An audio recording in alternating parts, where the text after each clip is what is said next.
সমাজে নারীর এগিয়ে যাওয়া ও নারীর অধিকার রক্ষায় নারীপক্ষ সবসময় কাজ করে যাবে এমন অঙ্গীকার জানিয়েছেন সংগঠনটির সদস্যরা।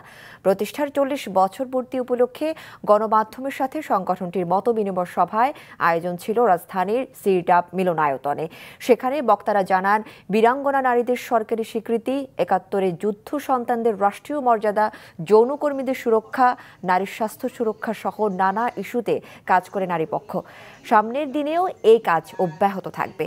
মতবিনিময় সভায় সিনিয়র সাংবাদিকরা বলেন, বর্তমান সমাজে বিভিন্ন ক্ষেত্রে নেতৃত্বের ভূমিকায় আছেন নারীরা, তবে নারীর এগিয়ে যাওয়া সবসময় চ্যালেঞ্জিং। তাই এই চ্যালেঞ্জিং মাথায় রেখে নারীপক্ষকে কাজ করার আহ্বান জানান তারা।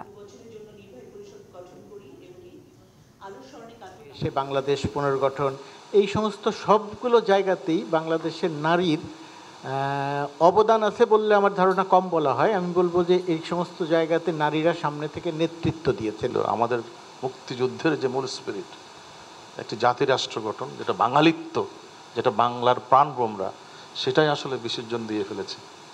এটি এখন আপনাদের নতুন সংগ্রামের জায়গা।